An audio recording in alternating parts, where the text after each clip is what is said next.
Hey folks, Nick here from Another BookTube channel. Today continuing the Swamp Thing read-along with Swamp Thing number 45.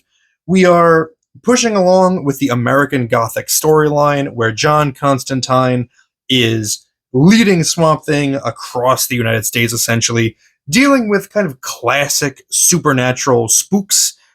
We've gone through werewolves and vampires and zombies. So we're going to see what's in store for us in this issue here. If you are not completely caught up on the series, please go back, start from the beginning so you have full context, or just watch the most recent episodes so that you are caught up and know what is going on. On our cover here, we've got Swamp Thing having a little showdown with a gunslinger. It's a fun cover, and I really like the way that the gunslinger portion of this factors into the story. Features one of my favorite just single images from this run, kind of a silly one, honestly. But guns are also are like the point of this issue here, and Alan Moore's opinions on gun control and the history of guns in the United States. We open with a hammer nailing a nail into a wall, and the repetition of the onomatopoeia, bang, bang, bang. And this image, this onomatopoeia, is going to be repeated throughout the issue as well. And we open right away with these kind of gunslingers, these guys from the 1850s who are having a disagreement over a card game, some Old West cowboys, and they're pulling out their guns and they're shooting each other repeatedly. And the wounds should be fatal, but it keeps going on. So he shoots off this guy's ear. The guy responds by shooting off 3 fingers of his left hand. The other guy responds by shooting off the other guy's head. But then that guy responds by putting a few bullets in his opponent's heart, and it keeps going on. So that's not typically how a gunfight goes. Let's find out what's going on. But throughout that, we get that repetition of bang, bang, bang, bang, bang, bang. And when we turn the page, the hammer is replaced with a gun or a rifle, and the text, "The sound of hammers must never stop." And that's where we fade into this main group of characters here that are Dave, Rod, Judy, and is it Linda? Yes, it's Linda. They are 2 married couples who are, I don't really know why they're doing this, but they decide that they're going to explore a haunted house, a famous haunted house. The house is built by, let's see, what is their name? Cambridge. It is the Amy Cambridge house. And this is essentially just a fictionalization of the Winchester house. So the story with the Winchester house in real life is that I think it was Mary Winchester or something, was paranoid and scared of ghosts or something. So when she built a mansion that was extremely large, that had hallways leading to nowhere, the doors opening to just brick walls, because she needed to like confuse the spirits, something like that. So this is Alan Moore's version of like why that person did that. So, but he's replacing it with Amy Cambridge, of Cambridge Rifles. And our kind of nerdy guy, Dave, is the one explaining the story of Amy Cambridge and how she built the house to appease these ghosts that were haunting her. The ghosts told her that the sound of the hammers must never stop. So she kept building and building, and the hammers kept going. But the comparison there is to the hammer of a gun, like the hammers of the guns must never stop. They arrive outside the house. We get a nice little no trespassing sign here by order of San Miguel PD. Previous issue ended with Constantine telling Abby to send her boyfriend over to San Miguel. So we are where we need to be. There's one little line of dialogue here that I'll note where Dave, who is a little superstitious, uses the phrase knock wood, knock on wood. Um, and his wife, who doesn't really have any real respect for him, is openly flirting with Rod, who's making like sexual remarks in front of his wife to her. Uh, she asks him like, where do you get all this superstitious nonsense from? And he goes to explain that knockwood probably dates back to when folk asked wood elementals to watch over them, and then he gets cut off. But I wanted to point that out because it, kind of comes back in later. I really like this artwork, by the way, and I really like this splash page in particular. So the art here is by Stan Woch and Alfredo Alcala, and I think this is some of their strongest work on the title yet. Woch's done a few fill-ins, but I really like this issue here. The name of the issue is Ghost Dance, and I think this architecture is fantastic. I mean, this is a house that's supposed to be overbuilt, kind of nonsensical, and it looks like that. You got Swamp Thing kind of hidden in the trees there, and the architecture. Written by Alan Moore, obviously, but I think Woch and Alcala do a really great job, and I think they are getting used to kind of aping the style of Totleben and Bissett a little bit. They're obviously very different artists, but it does create a nice uniform whole so that it's no longer very obvious when Bissett and Totleben aren't doing the drawing duties that this issue.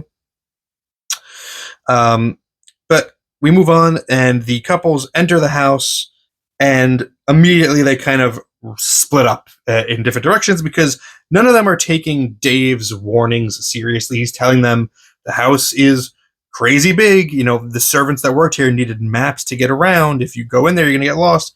Immediately, his wife, Linda, runs off, and Rod pursues her. And they get separated. We get a scene where he opens the door to see one of those doorways to just a brick wall. He gets separated from Judy. And now everybody's split up, so we're going to follow them through the Cambridge house. Rod is looking for Linda, and, not so surprising. They're trying to sneak away to fool around. And he thinks that he's found her because he opens one door, and a feminine hand grabs him, throws him down on the bed. But it's pretty dark in there. But he can't tell right away. He's enjoying himself, but he runs his hand through this woman's hair, and it comes back full of blood, which naturally terrifies him. I like Stan Woch getting creative with his panel layouts. He's that's something that I think he's kind of learning from Bissett. Seeing like a circle panel like this, just breaking out of the grid.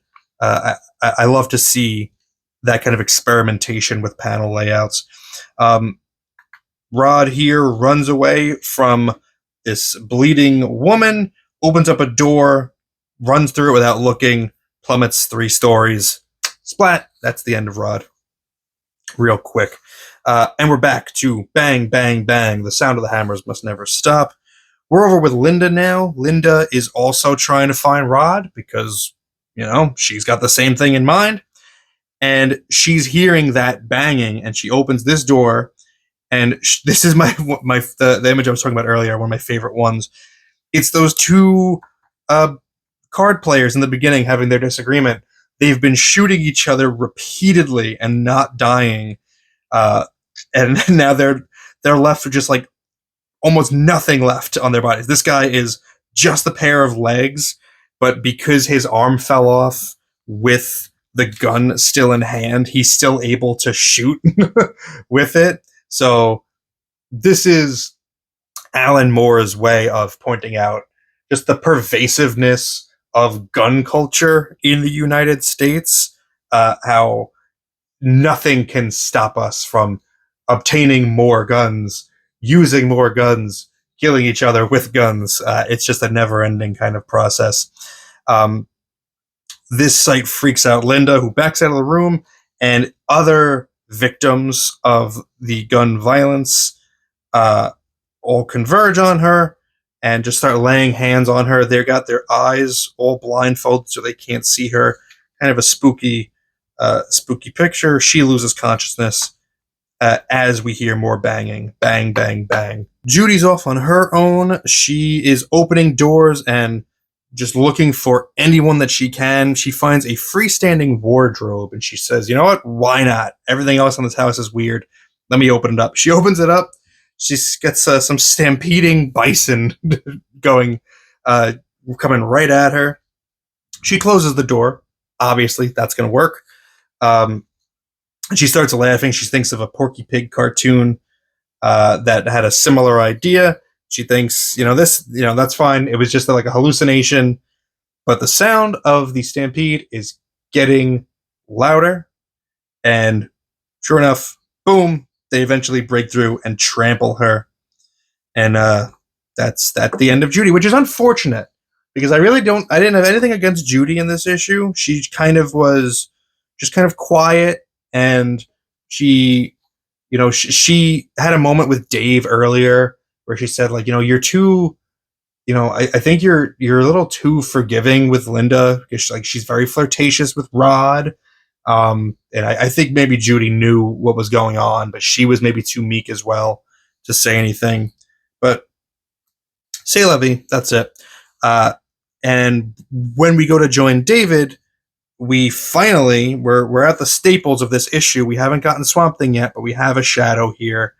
And I think our guy has finally shown up. David is standing in the Cambridge mansion, surrounded by Native Americans. That's another thing when this issue is how the Cambridge guns were a cheap alternative to Winchester rifles. So it's named directly the Winchester rifle. And they were used specifically like in the Native American genocide.